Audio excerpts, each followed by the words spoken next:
नमस्कार मंडळी, घरोघरी मातीच्या चुली या मालिकेच्या आजच्या भागात आज आपण बघणार आहोत.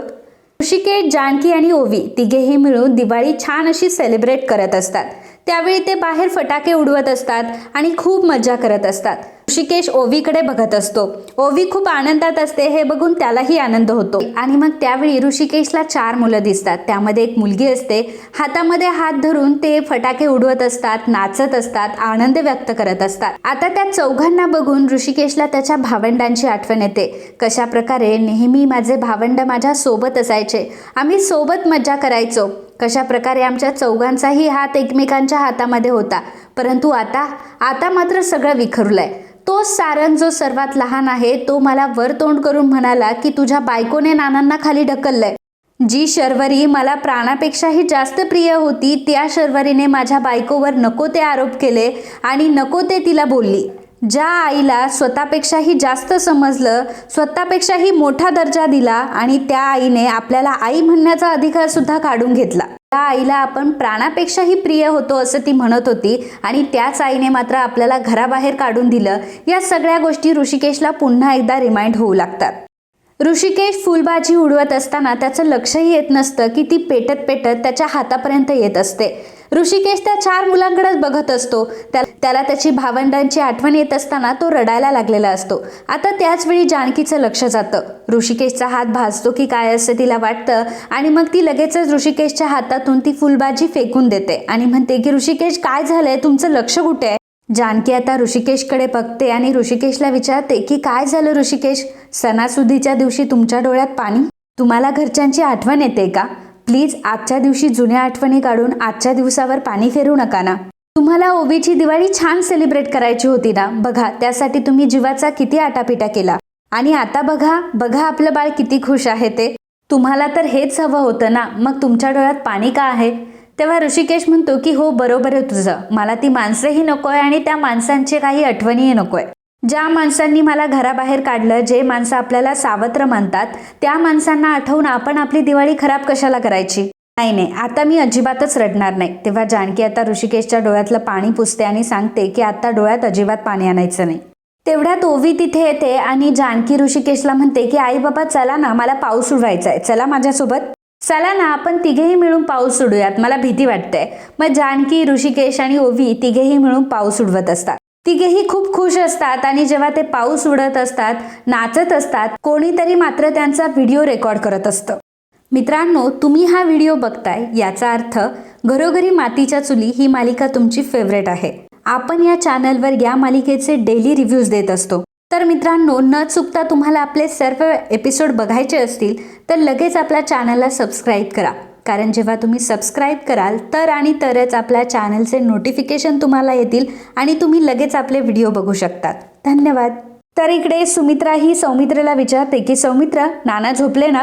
तेव्हा सौमित्र सांगतो की हो, नानांना मी झोपवून आलोय. सौमित्र अवंतिकाला विचारतो की तुझी मीटिंग कशी झाली? अवंतिका म्हणते की मीटिंग खरंच खूप छान झाली आणि तुला माहिती आहे, निकाल हा आपल्याच बाजूने लागणार आहे. म्हणतो की अरे वा. आता अवंतिकाचं सारंगने कौतुक केल्यामुळे ऐश्वर्या सारंगकडे रागाने बघू लागते. त्यामुळे बिचारा सारंग तिथेच उभा राहतो. मग सौमित्र हा सुमित्राला म्हणतो की आई, तुझी तिसरी सून सुद्धा हुशार आहे बरं का. सुमित्रा म्हणते की हो, मग हुशार आहे माझी सून आणि शब्दाची सुद्धा पक्की आहे. लक्ष्मी पूजनाच्या आधी येते असं म्हटली, आली सुद्धा आणि छान नटून थटून रेडी सुद्धा झाली. सौमित्र म्हणतो की मग माझी बायको आहेच हुशार. आणि अवंतिकाला तो म्हणतो की अवंतिका, तुला शर्वरीसोबत सेल्फी काढायची होती ना? तेव्हा अवंतिका म्हणते की हो, मला सेल्फी काढायची होती त्यांच्यासोबत, पण त्या आहेत कुठे? सुमित्रा म्हणते की अगं शरू, म्हणजे या घरचं फुलपाखरू आहे, ते एका जागेवर कुठे असतं? अगं पण काय झालं, विक्रांतरावांचा फोन आला ना, त्यामुळे तिला जावं लागलं. उद्या येईल ती बहुतेक. तेव्हा अवंतिका म्हणते की काही प्रॉब्लेम नाही, मग फोटो पण उद्याच काढूयात. अवंतिका म्हणते की चालेल, मग उद्या फोटो काढूयात. आणि आता सगळं झालं असेल तर मग चेंज करून घेऊयात का? आजी म्हणते की असं कसं, अजून एक विधी बाकी आहे ना. अगं, लक्ष्मीपूजन झाल्यानंतर देवासमोर ठेवलेला एक हार आपण घरातल्या एका लक्ष्मीच्या गळ्यात घालतो, म्हणजे एका सुनेच्या गळ्यात घालतो. सुमित्रा, काय ग, तुझ्या हे लक्षात आहे ना? सुमित्रा म्हणते की हो, माझ्या अगदी लक्षात आहे. हे काय, मी हार घेऊनच आली आहे. अवंतिका विचारते की कुठल्या तरी एका सुनेला, म्हणजे हा कुठला क्रायटेरिया आहे का? यामागं कुठले निकष वगैरे आहे का किंवा रूल वगैरे आहे का काही? सुमित्रा म्हणते की नाही नाही, काही रूल वगैरे नाही ग. आजी म्हणते की आतापर्यंत मोठ्या सुनेचा मान म्हणून आपण तो हार जानकीच्या गळ्यात घालत होतो, पण आतापासून तो मान ऐश्वर्याला मिळायला हवा. ऐश्वर्या आता स्वतःला जास्त शहाणी समजत असते आणि मग हार घेण्यासाठी आता ती लगेच पुढे येते. सौमित्र म्हणतो की आजी काय अगं, हा जर रूल असेल ना तर फार चुकीचं आहे तुमचं. आणि आई, सारंगपेक्षा मोठा मी आहे आणि जर तसं काही असेल तर सारंगपेक्षा मी मोठा आहे म्हटल्यावर माझी बायको सुद्धा मोठी आहे घरात. अवंतिका म्हणते की अरे खरंच की, आणि खरंच माझ्यावर किती जबाबदारी आहे. नाही, सौमित्र जे बोलतोय ते बरोबर बोलतोय. नाही म्हणजे आई, हारासाठी मी अजिबात नाही म्हणत हा, कारण या घरातली मोठी सून आता मी आहे ना, असं ती ऐश्वर्याकडे बघून म्हणते. सारंगला ती विचारते की हो ना सारंग भाऊजी, मी बरोबर बोलते ना? तेव्हा सारंग म्हणते की हो बरोबर आहे. तेव्हा ऐश्वर्या आता रागाने सारंगकडे बघू लागते. ऐश्वर्याला आता चांगल्याच मिरच्या झुंबलेल्या असतात. ऐश्वर्या सारंगला म्हणते की काय हो, तुम्ही हो काय म्हणताय? अहो ही काल परवा आपल्या घरामध्ये आली आहे. तेव्हा सौमित्र म्हणतो की हो, ही काल परवा आली असेल, परंतु मी तर काल परवा नाही आलोय ना. आणि तसं तर मी सारंगच्या आधी आलोय, आणि तसंही पाहिलं तर मी सावत्र सुद्धा नाहीये. त्यामुळे मी मोठा आहे आणि या घरातली मोठी सून माझी बायको आहे. त्यामुळे माझ्या बायकोला तिचा मान हा मिळायलाच हवा. मग अवंतिका आणि ऐश्वर्या एकाच वेळी सुमित्राला म्हणतात की तुम्हीच सांगा आई. सुमित्रा उभी राहते आणि मग हार हातात घेऊन ती ऐश्वर्याला म्हणते की ऐश्वर्या, मला असं वाटतं की सौमित्र म्हणतोय ते बरोबर आहे. या हाराचा मान हा अवंतिकालाच मिळायला हवा. असं म्हटल्यावर ऐश्वर्या मात्र आता खूप चिडते, परंतु काही बोलू शकत नसते. आता अवंतिका समोर येते. ऐश्वर्या समोरच सुमित्रा आता अवंतिकाच्या गळ्यामध्ये हार घालते. सुमित्रा अवंतिकाला म्हणते की अवंतिका, तुला हार छान दिसतोय. अवंतिका म्हणते की थँक्यू आई, आणि मग आजीच्या आणि सुमित्राच्या ती पाया पडते.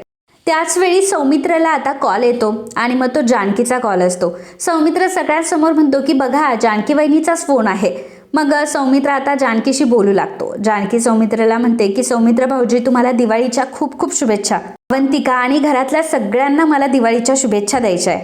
तुम्ही बिझी तर नाही आहात ना? तेव्हा सौमित्र म्हणतो की नाही नाही, बिझी वगैरे नाहीये मी. इनफॅक्ट इथे सगळे आहेत, तू सगळ्यांशी बोल. मी एक काम करतो, फोन स्पीकरवर टाकतो, मग तू सगळ्यांशी बोल. आता सौमित्रने फोन स्पीकरवर टाकलेला असतो. घरातले सगळेजण ऐकत असतात. जानकी म्हणते आई, तुम्हाला दिवाळीच्या खूप खूप शुभेच्छा. तेवढ्यातच ओवी तिथे येते आणि म्हणते की आई, तू कोणाशी बोलतीये? तेव्हा जानकी म्हणते की ओवी, मी घरी फोन केलाय. अगं अवंतिका काकू, सौमित्र काका, आजी, नानी आजी सगळे आहेत. ओवी विचारते की माझा गुलाबजाम काका सुद्धा आहे का? असं म्हटल्यावर सारंगला आता भरून येतं. ओवी लगेचच जानकीच्या हातून फोन घेते आणि सारंगला म्हणते की सारंग काका, तुला दिवाळीच्या खूप खूप शुभेच्छा. अवंतिका आंटी, ऐश्वर्या आंटी, आजी, पणजी आजी, सौमित्र काका, तुम्हाला दिवाळीच्या खूप खूप शुभेच्छा. ओवीने असं म्हटल्यावर सगळ्यांनाही भरून आलेलं असतं. ऐश्वर्या मात्र रागानेच बघत असते. त्या अवंतिका आणि सौमित्र दोघंही म्हणतात की तुला सुद्धा दिवाळीच्या शुभेच्छा. तेव्हा सारंग हळूच म्हणतो की खूप खूप. ऐश्वर्या सारंगकडे रागाने बघते आणि सारंगला ती म्हणते की आपण कशाला त्यांना दिवाळीच्या शुभेच्छा द्यायच्यात, आणि तसाही त्यांना दिवाळीच्या शुभेच्छा द्यायची काय गरज, ते लोक आपलं घर सोडून निघून गेलेत. सौमित्र म्हणतो की असं कसं, जानकी वहिनी आणि ओवी या घरच्या आहेत आणि त्या कायम राहतील, आणि ऋषिकेश दादा सुद्धा याच घरचा मुलगा आहे, ही सुद्धा गोष्ट सगळ्यांनी लक्षात ठेवा. ओवी आणि जानकी फोनवर बोलत असताना त्यावेळी तिथे ऋषिकेश येतो. ऋषिकेश म्हणतो की ओवी, अगं इथे काय करतीये? चल ना, बाहेर सर्वजण फटाके फोडताय, चल तूही आमच्यासोबत. तेव्हा ओवी म्हणते हो बाबा, फोनवर आजी, पणजी आजी, सौमित्र काका, अवंतिका आंटी सगळे आहेत. मी त्यांना दिवाळीच्या शुभेच्छा दिल्याय, तुम्ही पण द्या. त्यावेळी ऋषिकेश हा जानकीकडे बघतो आणि ओवीला म्हणतो की ओवी, शुभेच्छा त्यांना देतात जे आपले शुभेच्छुक असतात. आपलं वाईट चिंतणाऱ्या लोकांना शुभेच्छा देऊन काही होत नाही. चल इथून, असं म्हणत ऋषिकेश ओवीला तिथून घेऊन जातो. दिव्यांनी हे सगळं ऐकलेलं असतं. तेव्हा आजी म्हणते की बघा बघा बघा, आपण त्यांचं एवढं चांगलं चिंतो तरी सुद्धा ऋषिकेश काय म्हटला. मग सौमित्र म्हणतो की आजी, जरा स्वतःकडे बघा, मग तुम्हाला कळेल की काय होतंय ते. काय आई, बरोबर बोलतोय ना मी? तेव्हा सुमित्रा म्हणते की बस झालं, जेवढा विषय झालाय तेवढा पुरेसा आहे. आता उगाच दिवाळीच्या दिवशी मला घरामध्ये भांडणं नको आहेत. सुमित्रा अवंतिकाला म्हणते की अवंतिका, हा हार दागिने वगैरे सांभाळून जरा. अवंतिका म्हणते की हो आई. मग सुमित्रा तिथून निघून जाते. ऐश्वर्या आणि सारंग सुद्धा तिथून निघून जातात. मग जेव्हा अवंतिका रूममध्ये येते तेव्हा तो हार लॉकरमध्ये ठेवते. सौमित्रा अवंतिकाला विचारतो की अवंतिका, हार लॉकरमध्ये ठेवलास ना? तेव्हा अवंतिका म्हणते की हो, पण सौमी, बघितलं का तू, जेव्हा आईंनी तो हार मला दिला तेव्हा त्या ऐश्वर्याचा चेहरा किती पडला होता. त्या ऐश्वर्याने जरी तिच्यासारख्या 10 ऐश्वर्या जरी माझ्यासमोर उभ्या करून ठेवल्या ना, तरी सुद्धा हा हार काय मी तिला मिळू देणार नाही. सौमित्र म्हणतो की अवंतिका, मला काय वाटतं, हा हार आपण जानकी वहिनीला देऊयात. आणि नेमकं दोघंच एका वेळी हे सगळं बोलतात. म्हणून दोघंही हसू लागतात, कारण दोघांचंही एकमत झालेलं असतं. अवंतिका म्हणते की हो, एकदा की जानकी वहिनी घरी आल्या ना, आपण हा हार त्यांना देऊन टाकूयात. सौमित्र म्हणतो की हो, मला माहिती आहे त्या हार घेणार नाही, परंतु आपण त्यांना फोर्स करूयात. आपण तिचा मान आपण तिला परत करूयात. अवंतिका म्हणते की हो सौमी, हे बघ, या घरामध्ये दादा आणि वहिनींचा जो अपमान झालाय ना, त्या गोष्टीचा सुद्धा मला निकाल लावायचा. आफ्टर ऑल वकिली माझ्यामध्ये आहेच आणि ह्या सगळ्या गोष्टींचे पुरावे मी शोधूनच काढणार आहे. नानांनी हे सगळं का केलं आणि जर नानांनी हे सगळं केलंय तर कोणाच्या दबावाखाली केलंय? आता या सगळ्या प्रश्नांची उत्तरं मला शोधायची आहे. तुला माहितीये का सौमी, माझ्या मनात काय आलं ते? त्या ऐश्वर्याने आपण घरामध्ये नसताना दादा आणि वहिनीला घराबाहेर काढलं ना, मला तो दिवस पुन्हा रिक्रिएट करायचा आहे. हेच घर, हीच माणसं, ह्याच आई आणि हीच ऐश्वर्या. फक्त यावेळी नाना जानकी वहिनीकडे नाही तर ऐश्वर्याकडे बोट दाखवतील. आणि मग त्यावेळी ती ऐश्वर्या जानकी वहिनींच्या पायावर नाक घासेल. आणि मग त्यावेळी आपल्या रणदिवे कुटुंबातून त्या ऐश्वर्याला बाहेर काढणाऱ्या सुद्धा आपल्या आईच असतील. मला खात्री आहे की तो दिवस नक्की येईल. ह्या ऐश्वर्याने आपल्या घरातल्या लक्ष्मीला बाहेर काढलं ना. आणि बघ सौमी, मी आज लक्ष्मीपूजनाच्या दिवशीच तुला सांगते की आपल्या घरातली लक्ष्मी, आपल्या घरातली जानकी वहिनी वाजत गाजत पुन्हा या घरामध्ये येईल. तर इकडे ऐश्वर्या झोपलेली असते, पण तिला काही झोप येत नसते, कारण सारखी अवंतिका तिच्या डोक्यात जात असते. आल्या आल्या अवंतिकाला ऋषिकेश आणि जानकीची रूम भेटलेली असते, जिच्यावर ऐश्वर्याचाच हक्क आहे असं तिला वाटत असतं.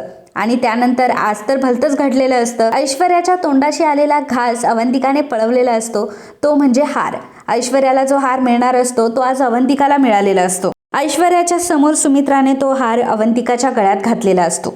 ऐश्वर्या म्हणते की आता तर ही अवंतिका माझ्या डोक्यातच जायला लागली आहे. जो मान कित्येक वर्ष त्या जानकीला मिळत होता, तो मान आज मला भेटणार होता, पण आली आणि मध्ये कोलमडली. काय चाललंय माझं मलाच कळत नाहीये. जितक्या ताकदीने मी तिच्यावर हल्ला करते, तितक्याच ताकदीने ती माझ्यावर पंजा मारते. पण नाही, ठीक आहे अवंतिका, तुला माहीतच असेल की या घरातली वाघीण एकच आहे आणि ती मी आहे. मला जर तू नख जरी लावलं ना, तरी सुद्धा तुझी अख्खी कातडी सोलून काढेल, एवढं लक्षात ठेव. तर इकडे अवंतिका ही सौमित्राला म्हणत असते की सौमी, आपल्या जानकी वहिनी, ओवी, ऋषिकेश दादा मानाने पुन्हा आपल्या घरामध्ये येतील. अवंतिका आता भावूक झालेली असते. तेव्हा सौमित्र अवंतिका जवळ येतो. अवंतिकाला तो म्हणतो की अवंतिका, मी कोर्टातही तुझ्या सगळ्या मुद्द्यांवर विश्वास ठेवलाय आणि आताही, आणि मला माहिती आहे की तू जे म्हणते ते नक्की करून दाखवणार आहेस. परंतु तोपर्यंत मात्र हे घर तुला सांभाळायचं आहे, तुला हे घर सांभाळून ठेवायचं आहे. तेव्हा अवंतिका म्हणते की हो सौमी, मला माहिती आहे, आता या घरातली माझी जबाबदारी वाढली आहे आणि तू काळजी करू नको, ती जबाबदारी मी नीट पार पाडेल. जस्ट लाईक जानकी वहिनी, आय प्रॉमिस यू. असं म्हणत अवंतिका आता सौमित्राला मिठी मारते. तर इकडे ऐश्वर्या जेव्हा विचार करत असते, त्याच वेळी तिच्या फोनवर एक मेसेज येतो. तिला कोणीतरी जानकी, ऋषिकेश आणि ओवी यांचा तिघांचाही दिवाळी सेलिब्रेट करण्याचा फोटो पाठवलेला असतो. ते बघून ऐश्वर्या म्हणते की अरे वा, इथे माझे 12 वाजलेत, माझी शांती भंग करून यांचे चेहरे उजळताय. आणि काय फटाके फोडायची खूप हौस आहे ना तुम्हाला?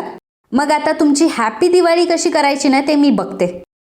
तुमच्या आनंदाची वात मी पेटवेल आणि माझ्या धमाक्यात तुम्ही फटाक्यांप्रमाणे फुस होणार. काय आहे ना, तुम्ही माझा इगो पेटवला आहे.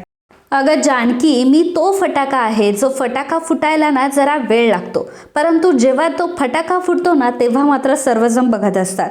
मग तूही बघशीलच उद्या आणि उद्या बघतच राहशील. सो आता काय तुला जी सुखाची झोप घ्यायची असेल ती घेऊन टाक, कारण उद्या तुमची झोपमोड करायला ही ऐश्वर्या तिथे येणार आहे. गेट रेडी जानकी, असं म्हणत ऐश्वर्या हसत असते. तर मित्रांनो, आजचा हा भाग इथेच संपतो. पुढील भागात आपल्याला बघायला मिळणार आहे ऐश्वर्याने म्हातारीचं रूप घेतलेलं असतं, म्हातारीचा वेश धारण केलेला असतो आणि जानकीच्या घराकडे ती आलेली असते. आता टोपलीत खूप सारे फटाके तिने ठेवलेले असतात, बॉम्ब ठेवलेले असतात आणि मग त्याची एक वात ती बाहेर काढते आणि लायटरने ती वात पेटवणार असते. पेटवता पेटवता ती म्हणत असते, जानकी, तुझा हा सुखाचा वनवा सुद्धा आता मी भकास करून टाकणार आहे. असं म्हणतच ऐश्वर्या आता डायरेक्टली वात पेटवते आणि ती वात पेटत पेटत आता हळूहळू पुढे जात असते आणि त्याच वेळी जानकी नेमकी व्हरांड्यात येते. आता ते बॉम्ब सगळे फुटू लागतात आणि जानकीच्या अंगावर ते फुटतात.